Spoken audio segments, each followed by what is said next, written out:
Bismillahirrahmanirrahim. Assalamualaikum warahmatullahi wabarakatuh. Assalatu wassalamu asrofil anbiya wal mursalin wa ala alihi washabihi ajmain. Amma ba'du.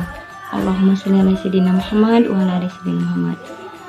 Puji syukur kehadirat Allah Subhanahu wa taala karena pada kesempatan ini kita anak-anak Umi, ayah bunda, Umi dan Ustadz masih diberikan oleh Allah Subhanahu wa taala nikmat Islam, nikmat iman dan juga nikmat ihsan yang tiada habis-habisnya. Salawat sering salam selalu kita haturkan kepada baginda suri tauladan kita Nabi besar Muhammad sallallahu alaihi wasallam beserta sahabat, keluarga dan tabiinnya. Semoga kita di yaumil akhir nanti mendapatkan syafaat dari beliau. Amin ya robbal alamin. Nah, pada kesempatan ini anak-anak Umi dari kelas 1 sampai kelas 6 SD Mutiara Azam yang Umi sayangi, Umi akan menyampaikan sedikit kultum atau tausiah dengan judul hal-hal yang membatalkan puasa. Tentunya anak-anak Umi sudah mengetahui ya, apakah dari materi PIKI atau materi PAI yang sudah membahas berkaitan dengan hal yang membatalkan puasa tersebut. Nah, di sini Umi akan menjelaskan kembali atau mengingatkan kembali. Apa saja? Ada beberapa hal yang membatalkan puasa. Yang pertama, makan dan minum. Oke, makan dan minum itu akan membatalkan puasa. Beda lagi konteksnya dengan yang tidak disengaja. Kalau makan dan minum tidak disengaja, maka tidak membatalkan puasa. Kenapa seperti itu? Seperti hadis yang diriwayatkan Al-Bukhari dan Muslim ya, 1757 dan juga 1952 dari Muslim. Siapa yang lupa dalam keadaannya berpuasa pada hari itu, kemudian ia makan dan minum, maka hendaklah ia menyempurnakan puasanya ya sampai menjelang berbuka. Karena apa? Makan dan minum tadi itu berasal dari pemberian Allah Subhanahu wa taala.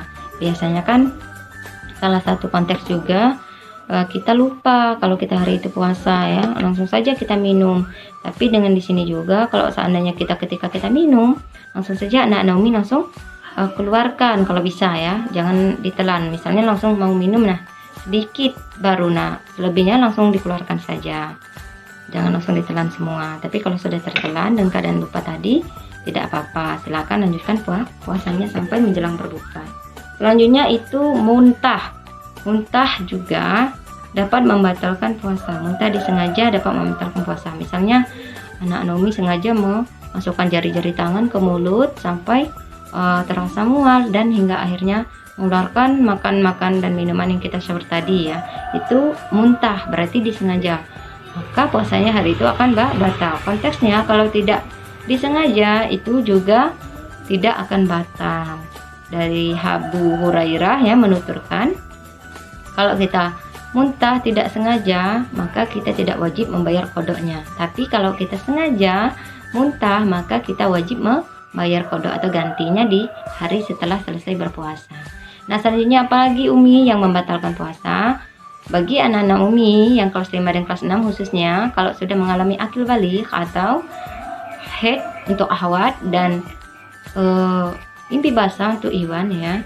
Nah, di sini kalau anak-anak Umi khususnya ahwat ya, kalau dia berpuasa tapi ketika jam 5 atau jam 4 sorenya ia mengalami haid atau keluar darah kotor dari kemaluannya, maka puasanya hari itu batal. Nah, kalau laki-laki misalnya dia melakukan masturbasi atau onani dengan sengaja, maka puasanya juga akan batal.